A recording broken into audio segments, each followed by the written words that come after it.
Thank you very much, Prof. Kwela. Good afternoon, colleagues.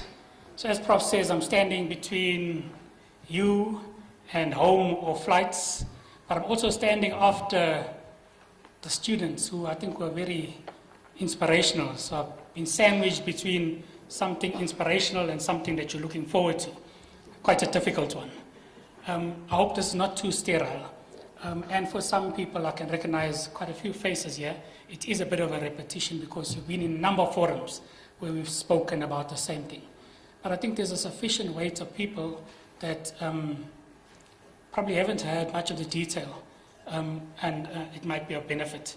So I want to talk today about the University Capacity Development Program, which is a new initiative by the Department of Higher Education and Training in collaboration with the university sector that is being implemented from 2018. And I want to focus not on the program in its entirety, but really to focus on aspects of the program that have been designed to support the university system towards enhanced student success. I'm not going to talk about money and funds to each university because I think the universities do have an awareness of what that is at this point in time. So we know that there's a problem, and I'm going to focus on undergraduate student success, although our thinking has expanded to also focus on the need to think about postgraduate student success, that students in the undergraduate and postgraduate programs at our universities, the patterns of success are not as they should be. So from the DHET's perspective and from the perspective of the University Capacity Development Grant, it's about student success across the university trajectory. But today's focus is on undergraduate student success. Someone spoke about a funnel this morning, and really that was the image that I had prepared to present to you. So we have a higher education system that is like a funnel.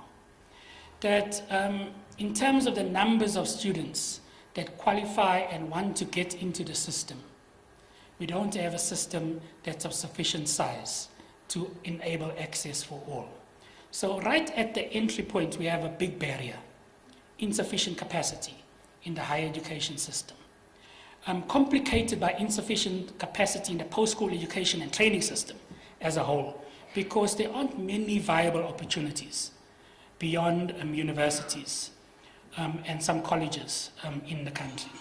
So many potentially capable students are turned away right at the first step, and we have a selection going into the system. So if we analyze the data, and I'm not presenting any of the data here, and I should have been because this is a data analytics workshop. Oops, we don't have it. I'm not sure why we don't have it there. Oh, because I needed to do that. Oops.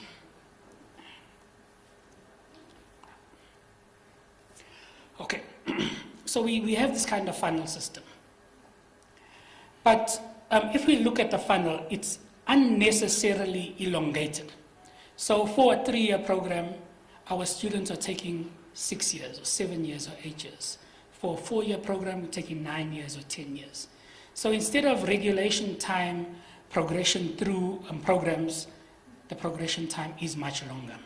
So we have many more levels in the system than we should be having if we are working in an efficient, supportive manner. We also have significant dropout rates. Big at first-year level, and much of our attention has been focused on that, but right through the system, dropouts. Second-year level, third-year level, fourth-year level, we have dropouts rates as well.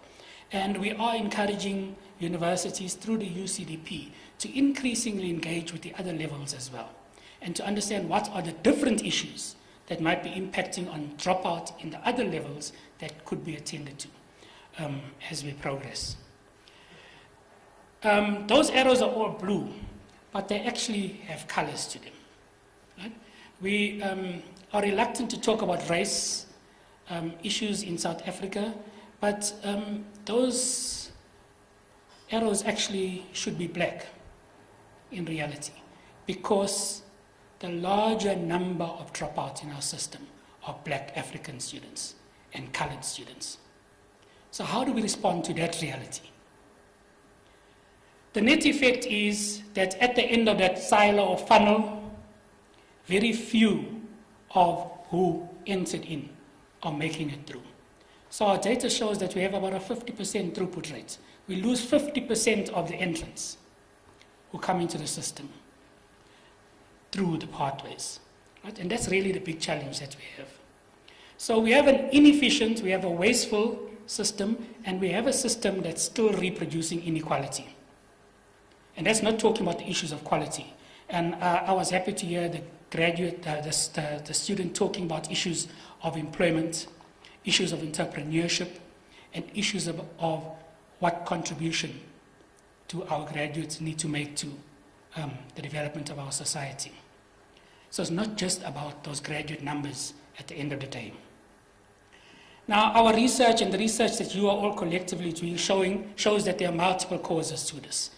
Academic issues, life and logistic issues, and psychosocial issues are the big groupings that we're tending to talk about in relation to the issues. So the UCDP, University Capacity Development Program, is essentially about trying to implement a coherent response to the data that we're seeing in the system, and trying to provide a resource and a strategic way of responding to these issues. The ministerial statement on the management and utilization of the University Capacity Development Grant through implementing the program was released by the Minister on the 31st of March this year. And it had a kind of thematic approach to it. So the kind of theme framing it is that we must be about transforming teaching, learning, researching, and leading in our universities towards enhanced quality, success, and equity. It's fundamentally about transformation. We need to transform the system.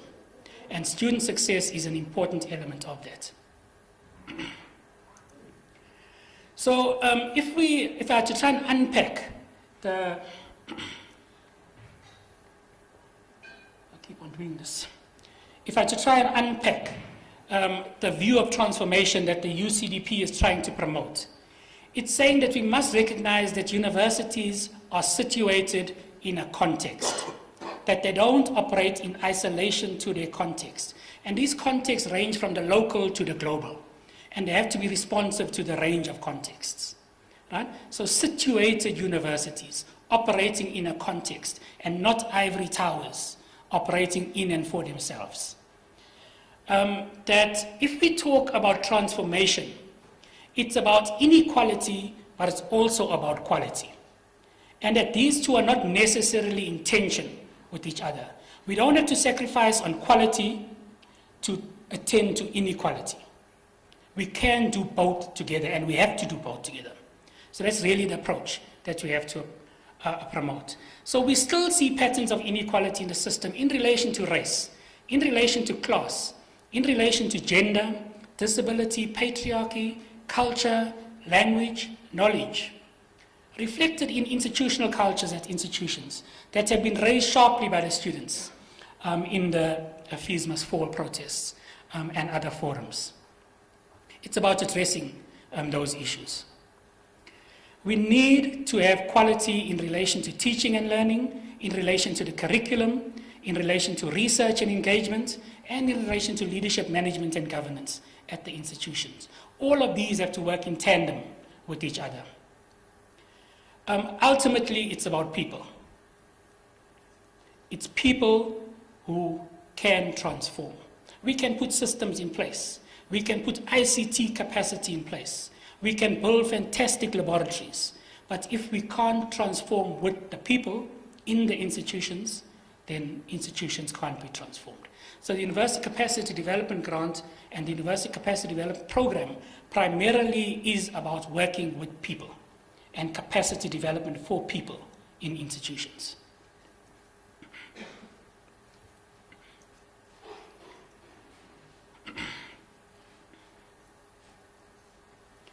So what is the University Capacity Development Program about? It's about, and I've chosen this kind of visualization to indicate that the system has to be looked at as a system, working as gears all needing to work together effectively in order to, for us to reach the goal of a transformed system. And for the focus in the UCDP, the important gears, and I'm not saying the only gears, but the important gears are students, student development, staff and staff development, and program and curriculum development. Those are the focus, those are the gears that we'd like to get working much better together in an articulated system if we can have a more successful and transformed system. The resource that we need to use to drive this is the University Capacity Development Grant. And so colleagues at the universities will know that the University Capacity Development Grant has been created through bringing together the Teaching Development Grant and the Research Development Grant.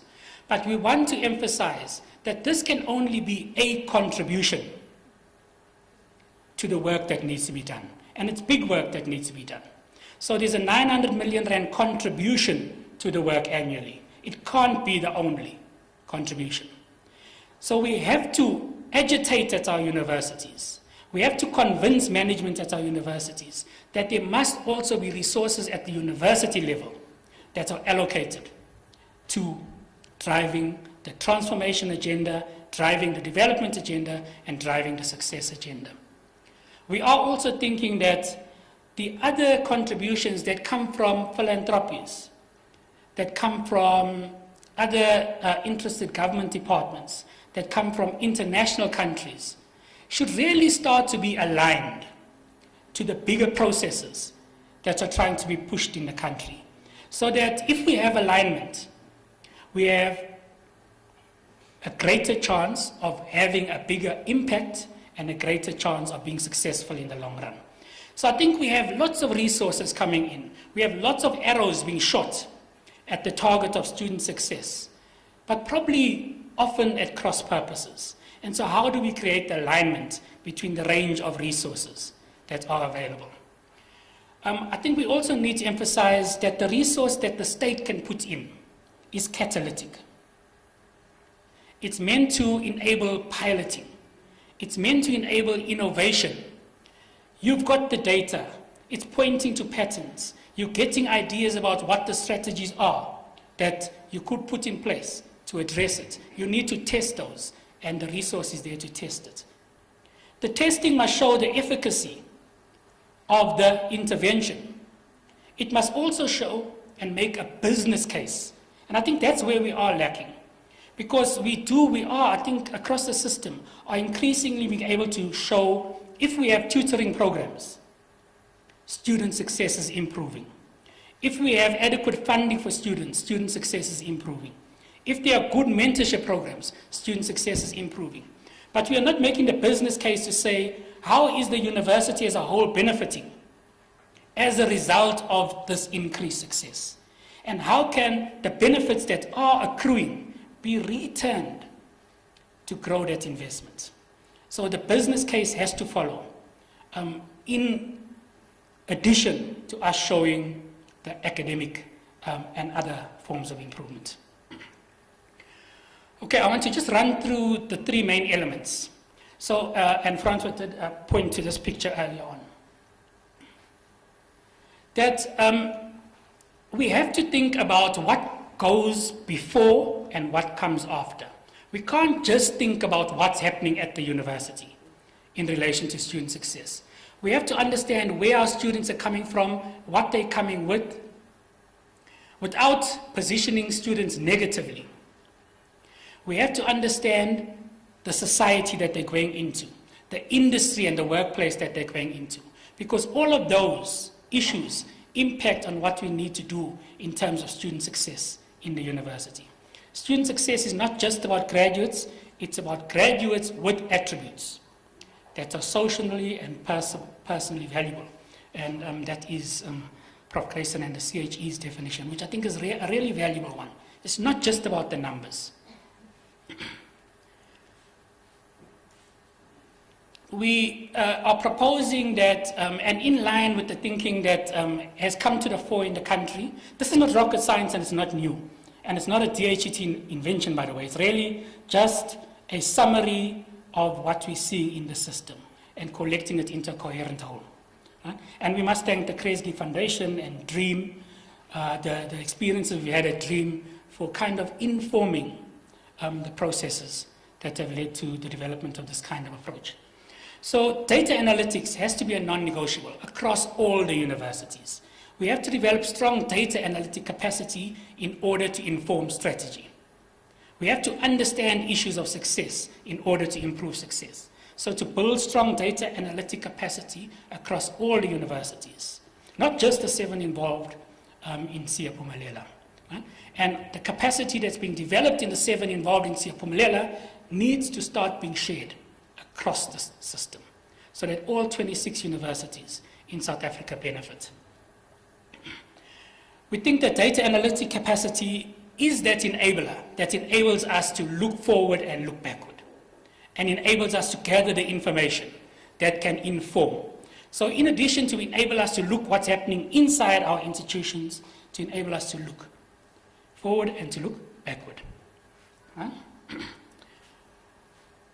We think that 2 more important pillars of student success are early warning systems and student advising, but data analytic systems underpinning early warning systems and student advising systems. And that ultimately, we work from a position of knowledge in order to put in place viable mechanisms to support students in ways that individual students need. Now, we do have a sense that for many of the teaching development activities that have gone before, there's been a tendency to jump to the end. So we've had a lot of activities being implemented, and we've had a lot of resources being utilized without the underpinning knowledge that's informing that, and also without that.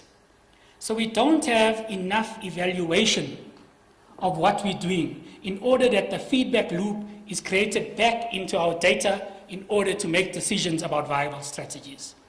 So a cohesive, full view of student development is presented in the document. And so we'd like to try and support, through the contribution that the UCDG can make, the establishment of an approach such as this across all universities. And I must say that in many of the universities, we do have strong elements of this in place already. Okay, student success is not just about the students. I think we all understand that. And we spoke about the psychosocial, and we spoke about the life and logistical. But student success is also about the teachers, about the lecturers. Are our lecturers receptive to student needs? Do our lecturers understand the students? Who is teaching in our institutions? Have they developed teaching capacity? Or have they transversed through just an academic pathway, got my PhD, I'm now a teacher? Do they understand issues of inclusive education? Are they able to grapple with issues of decolonizing the curriculum? Okay? So teachers become an important lever in the student success narrative. And so the UCDP must be about developing teaching capacity as well in the institutions.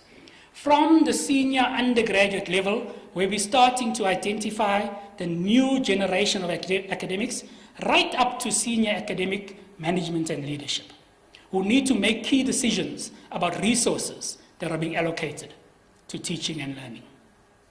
We need to have development opportunities focused on what it means to have good teaching and what it means to be a good teacher in the university system. So some things that are in the system and that could possibly be strengthened and promoted are teaching development opportunities through qualifications. So many lecturers are now, after their PhDs, embarking on postgraduate diplomas in higher education, teaching and learning. Right? I think a really valuable initiative. But not only that, we don't only need qualifications. Informal opportunities for development, I think, are also useful. Promoting a scholarship of teaching and learning, researching teaching and learning in order to improve teaching and learning must be an important component of our approach. And we can't forget the people who lead. It's not just about the teachers at the coalface, in the lecture rooms, and in the labs and in the classrooms. It's about the deans. It's about the DVCs, and it's about senior management who need to lead the teaching and learning project in institutions? And what are appropriate development opportunities for those levels of staff in the institutions?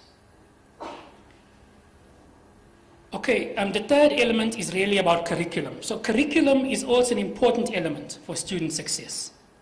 If we have curricula that are inaccessible, if we have curricula that are not scaffolded, if we have curricula that students do not see themselves in, so they see in a Bachelor of Commerce degree a reflection of the USA and not a reflection of the developing world.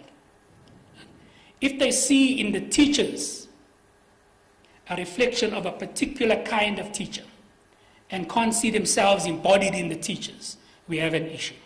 I think for me these are the curriculum issues. And these are the issues when we talk about decolonizing the curriculum we need to talk about. It's not just about decolonizing knowledge. It's about decolonizing the curriculum in a broader understanding of what curriculum means. So I like to think of curriculum in the big C format. And I'm drawing on colleagues from UKZN who put this concept together quite some time ago, in 1998. But curriculum as context. Curriculum as an understanding that it's comprehensive. Curriculum as an understanding that it's conflicted, that it's intention, that your understanding of curriculum might not be my understanding of curriculum, that there's contestation on what is reflected in the curriculum. It's not sterile. So the big C view of curriculum. But really curriculum is not just about the knowledge, it's also about the pedagogy. And what pedagogies are we embracing in order to work with the curriculum? Are our lecturers standing in front of our lecture halls doing what I'm doing here today? Or are there other ways that we should be exploring around transforming teaching and learning? It's about the students. Are they seeing meaning in the curriculum? Do they feel they have an input into the curriculum? Can they see this curriculum taking them towards what their life aspirations are? And it's about the lecturers, relationships between the curriculum and lecturers. But also, it's about the resources. Spaces. And if you read the CHE's Quality Enhancement Project final reports across the range of institutions, the CHE makes quite strong recommendations about the need for universities to think much more creatively about what are conducive spaces for teaching and learning in the 21st century. And when we're using our infrastructure funding to build new teaching spaces, are we still building these 500-room tiered lecture halls? Or are we thinking more creatively around how we can create spaces that facilitates a new kind of teaching that makes teaching and learning much more accessible to students? It's about technologies. The technologies that are afforded to us in the 21st century include digital technologies. And are we making sufficient use of those in teaching and learning? Are our lecturers equipped to grapple with the potential and the use of digital technologies as they present themselves today? It's about time as a resource, allocating sufficient time for teaching and learning. And it's about the kind of learning and teaching support materials that we develop. So for me, that's a comprehensive view of curriculum that goes beyond just the syllabus and talks to, if we're going to use curriculum as a lever to improve student success, then it's all those elements that we're needing to be thinking of in relation to working with the curriculum. And we hope that in the UCDP that we find space to work in that kind of expanded way.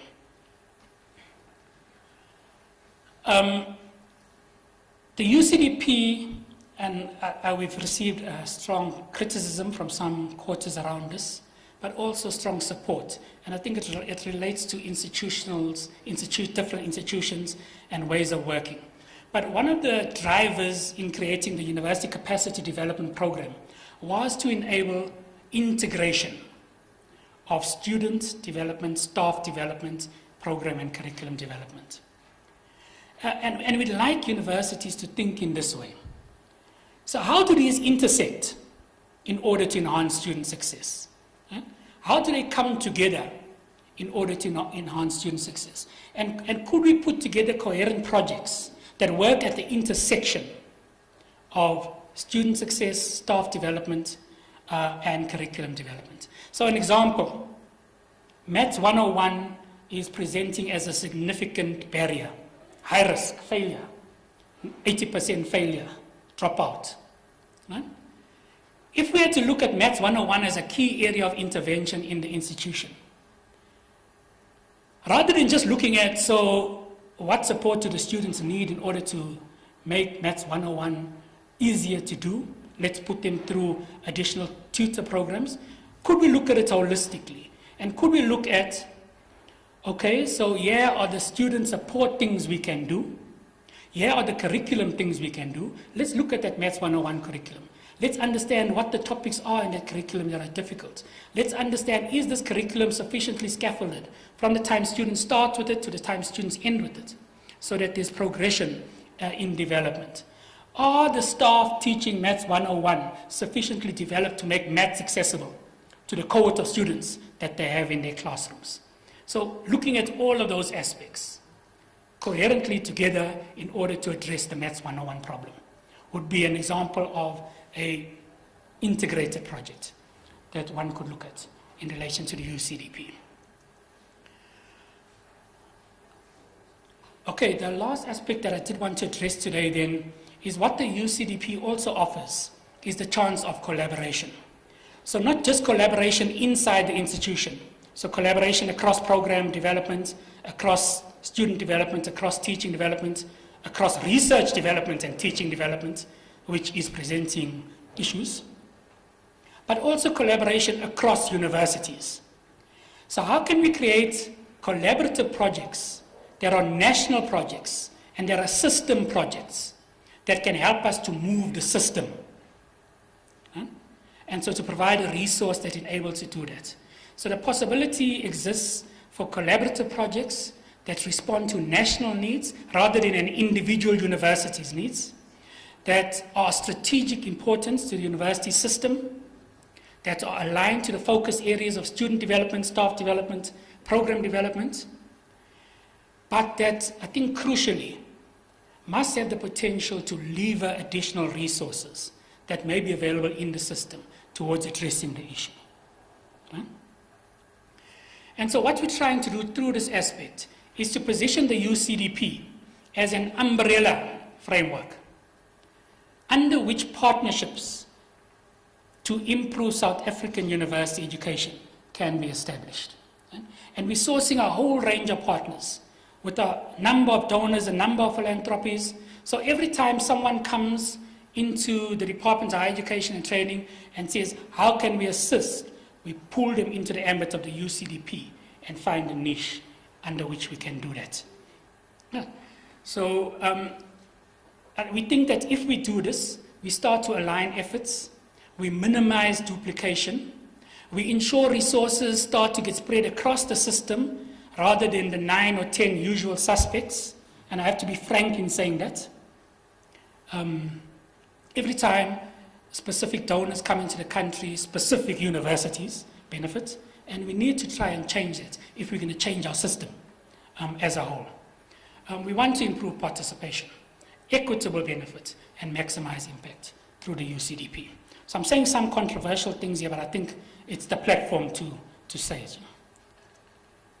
Okay, so some of the things that have come to, we've been discussing with the field, with the sector, and some of the things that have come to the fore in the last year around collaborations are things like collaboratively developing a national warehouse and data platform that individual institutions can access and draw data that might not be available at the individual institution level, but that might be useful in order to make informed decisions. So that's really a conversation, and with Sadie, we want to take that forward. But coupled with that is the development of data analytic capacity at universities. And here I talk about the human resource capacity, right? Rather than the ICT infrastructure capacity, which is possibly made possible through other sources of funding that the DHET can give. Do we need to put in place some kind of programs that build data analytic capacity? And do we need to support individuals at universities to access those programs so that we build the capacity at the institutions? Francois spoke this morning about the possibility of a project on advising. So Francois, I've already incorporated it into this kind of big idea as a conversation that we can take forward. We had a workshop not so long ago with the teaching development colleagues around accreditation of teaching. And one of the things that came through that workshop is the development of a national framework that describes in some level of detail the teaching development landscape in the country, the role players, the roles and responsibilities, so that we can have a sense of who's doing what and where support needs to be directed, and where we need to grow in order to ensure that everyone participates. Right? The collaborative development of professional development qualifications. So PG-DIPs, we have some universities offering them, some consortium of universities offering them. Should we have a national approach to that? Not just PG-DIPs. We could be talking about masters and doctorates in the area of teaching and learning if we wanted to go in that direction. Right? The idea of teaching fellowships, the recognition of good teaching, developing a system of national teaching fellowships at different tiers to provide a status recognition award for good teaching in the country, a possibility. And then the National Teaching Awards, which happen, but which do not at this point, I believe, enjoy full participation and maximum participation, and do not have a high enough profile, like the NRF Research Awards, that are recognized countrywide. Can we have national teaching awards like that position teaching in the rightful and important place that it should take? Okay, last slide, 1 month left. Where are we? Okay, so a major change we've made is we've shifted the approach from financial years, state financial years, to university academic years. So universities will implement the program from the beginning of 2018 rather than from April. And that makes a major difference in terms of fund transfers and ability to spend funds in academic years. And we've had a whole range of consultations. The last one was in January. The ministerial statement was released. We are building up understanding, advocacy ongoing. This is one example of such an opportunity. We have a series of workshops with universities coming up over July and August. 7 universities in 4 workshops, where they will come with their plans, and it will be a peer review process and a critical analysis of each other's plans with a view to feedback and sharing knowledge and expertise across the system. Universities are expected to submit by the 31st of August. We want to have refinement between September and October with finalized 3-year university capacity development plans in place by the end of November, and a first transfer of funds to the universities early January to start right when the students start. And then 75% transfer in April. So that's the plan. We are on track so far. The ball is in the court of the universities at present. Whether we meet the 31st August deadline is the question. Thank you.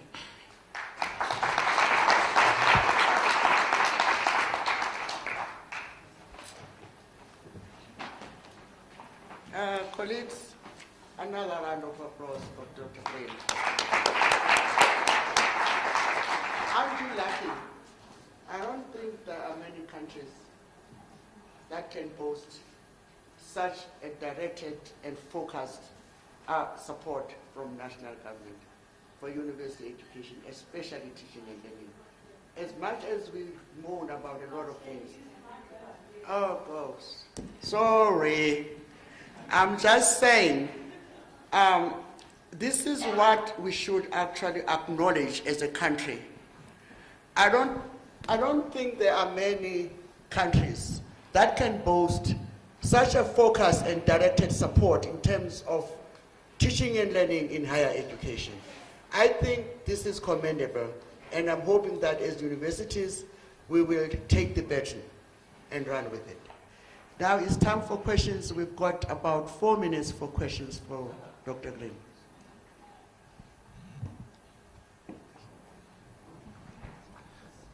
Thank you, Dr. Green. I'm Andrew Crouch. I'm the DVC academic at Wits University. I echo the sentiments of the chair in terms of the support for teaching and learning.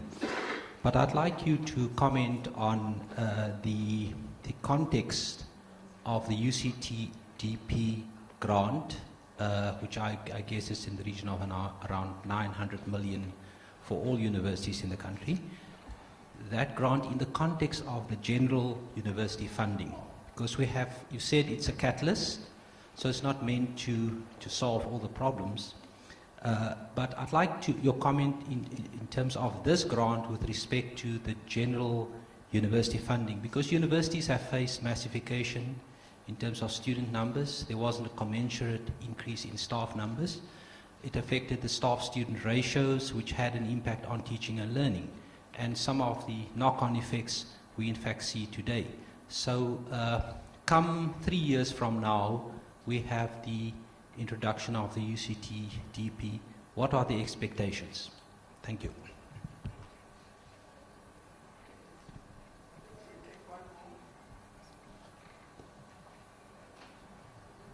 We'll take one more question.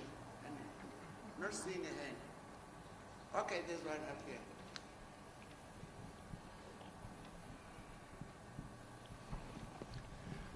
Bill Moses, the Kresge Foundation. Woody, I just want to understand, so will all these grants be available to all universities, and would you expect that each university will get a grant, or will there be a competitive process so some universities might not?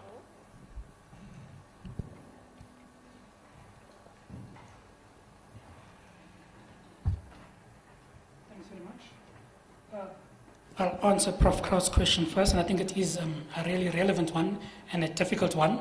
So I think what's going to happen is, because of the funding situation in the country, not just at universities, we're not having massive increases in funding coming into the university system.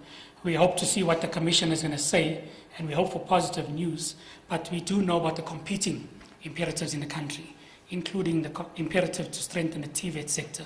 So we don't anticipate massive new funding coming in for this kind of work that we're doing. It does impact then on the ability of universities to take over some of the work. So we do anticipate that even though we're saying pilot, even though we're saying initiate, even though we're saying innovate, that there will be a degree of operations that will need to be carried on from a 3-year plan to a 3-year plan. And we need to work with this flexibly and with institutions in order to understand how we can make the transitions into universities taking more responsibility as they become able to do. But certainly we don't think it can be a switch off after 3 years of an allocation that has been made to, for example, employ tutors in tutorship programs that need to continue. So I think aspirational on the one end is let's try and work with universities so that they increasingly see the importance of allocating institution resources to student success issues, but within the dilemma of very reduced funding available in the system. Bill, yes, every university will get a teaching development grant, so it's an allocation by the DHET. Initially, when the teaching development grant was available, only the universities that had very poor success rates got it. But there was a recognition that good success rates need to be sustained, and that needed to be supported. So we expanded to all the universities, and the university capacity development grant will be the same. It's not a competitive process. We have developed a model for allocating funds based on 2 parameters. The one was on the degree of students at your institution who are perceived to be more in need of support. And a very rough one. It's not accurate. It simply relies on the number of Black, African, and colored students at particular institutions. Because our data shows that that's where the struggles with success are still much more prevalent. So we use that as an indicator for student need and developed a model based on that. The other parameter in relation to staff and research development was the percentage of PhD permanent instructional and research staff at your institution. And so an allocation for universities was developed based on that. It did mean that some institutions, if we look at what's happened in the TDG and what's happening in the UCDG, have got more funds and some have got less funds. But we do think that this has allowed a more equitable distribution in getting funds to where they may be more needed in terms of the transformation agenda of the UCDP. We will have to see how it plays out. We're having conversations with universities, and it might be that in the next 3 years, something different is in place. Okay, thank you, Dr. Green. Colleagues, I'm not going to ask for more questions because it's already time for the closing. And I'm struggling to get the second question anyway. Okay, I think someone is walking slowly here. I'm gonna wait. Okay. I just want to continue. Okay. Token of appreciation. Okay, go ahead.